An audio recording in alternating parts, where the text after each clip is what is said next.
अजय कई साल बाद अपने गांव लौट रहा था। उसके गांव का रास्ता बहुत सुनसान था।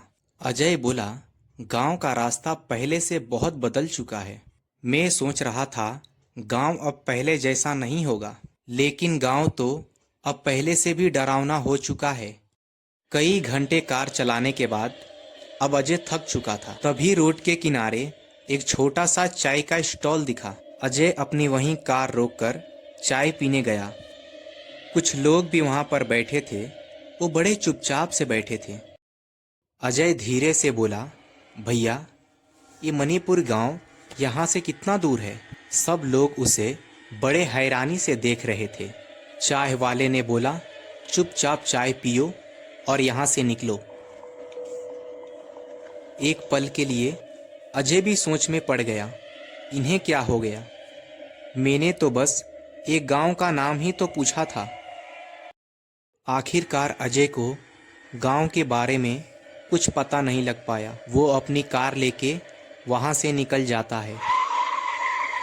जब वो पीछे देखा तो वो हैरान हो गया।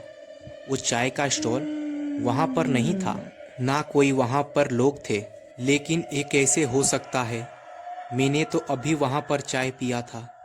लेकिन फिर भी अजय अपने आप को समझा लेता है, शायद मैंने ही अच्छे से नहीं देखा होगा।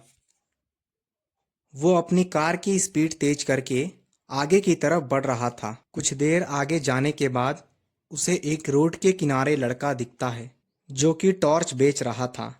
लेकिन इतनी रात गई, ये लड़का यहाँ पे क्या कर रहा है? मगर मुझे क्या, मैं तो बस अपने गांव का पता पूछूंगा। अजय अपनी कार साइड में रोकता है और बच्चे से पूछता है, सुनो छोटू, क्या तुम मेरे गांव मणिपुर का पता बता सकते हो? लड़का बहुत हैरानी से अजय को देख रहा था। बहुत देर रुकने के बाद भी वो लड़का कुछ नहीं बोला।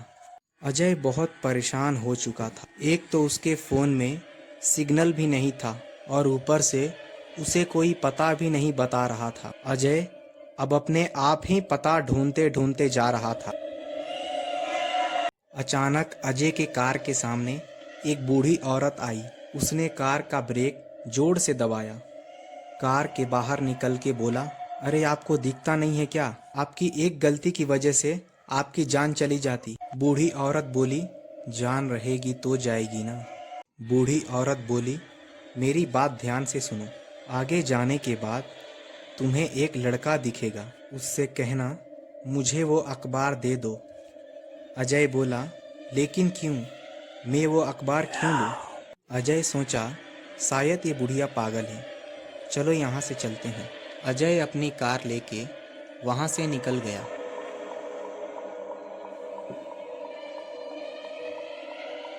अब अजय को बहुत डर लग रहा था। वो औरत कौन थी और वो ऐसा क्यों सोच रही थी? अजय को ये सवाल खाई जा रही थी। वो बहुत परेशान हो चुका था। वो अपनी कार चलाए जा रहा था।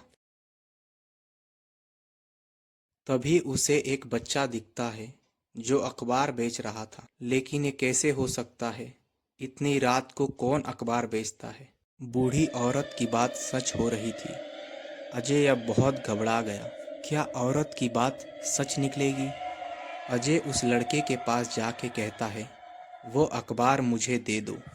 वो लड़का अखबार देके वहाँ से चले जाता है। अजय अखबार खोल के वहीं पढ़ने लगा। अखबार के पहले पन्ने में लिखा था, अब तुम फंस चुके हो। अब तुम कहीं भी जाओगे, ये रोड तुम्हें यहीं लेके आएगा। अजय को ये सब मजाक लगता है। वो अखबार वहीं फेंक के वहाँ से चले जाता है। आखिर ये मेरे साथ हो क्या रहा है? अजय अपनी कार को सीधे ले जाता है। अब तो कहीं भी जाऊं, कार को नहीं रोकूंगा। अजय अपनी नज़र रोड पे टिकाया हुआ था। फिर अचानक से उसकी नज़र उसी अखबार पे पड़ी। वह वहीं था जहां मैंने उसे फेंका था। लेकिन ये कैसे हो सकता है? मैं 1 घंटे से कार चला रहा हूँ, फिर आखिर में यहीं पे आया मैं। ठीक है, एक बार अच्छे से अखबार को पढ़ ही लेता हूँ। जब फंस ही गया हूँ तो एक बार उस बुढ़ी का बात मानकर ही देखता हूँ। अजय अखबार उठाकर पढ़ने लगा। अखबार में लिखा था, अच्छे से पढ़ना, अपनी कार लेके सीधे जाओ।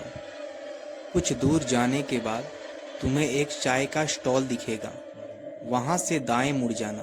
कुछ दूर आगे जाने के बाद तुम्हें एक तालाब दिखेगा, उसी तालाब में नहा लेना और अपने पूरे कपड़े छोड़ देना और कुछ सर के बाल वहीं पर काट के रख, फिर अपनी कार में बैठ के चुपचाप वहाँ से निकल जाना। पीछे मुड़ के मत देखना और कार के सामने कोई भी आए तो कार मत रोकना। रोड के किनारे तुम्हें कुछ औरत रोती हुई दिखेंगी, फिर भी कार मत निकलना। बस इसी बात का ध्यान रखो, तुम बच जाओगे। ये इलाका छलावा का है, अगर बचना है तो वैसे ही करो जैसे मैंने कहा था, और ये मत पूछना कि मैं कौन हूँ।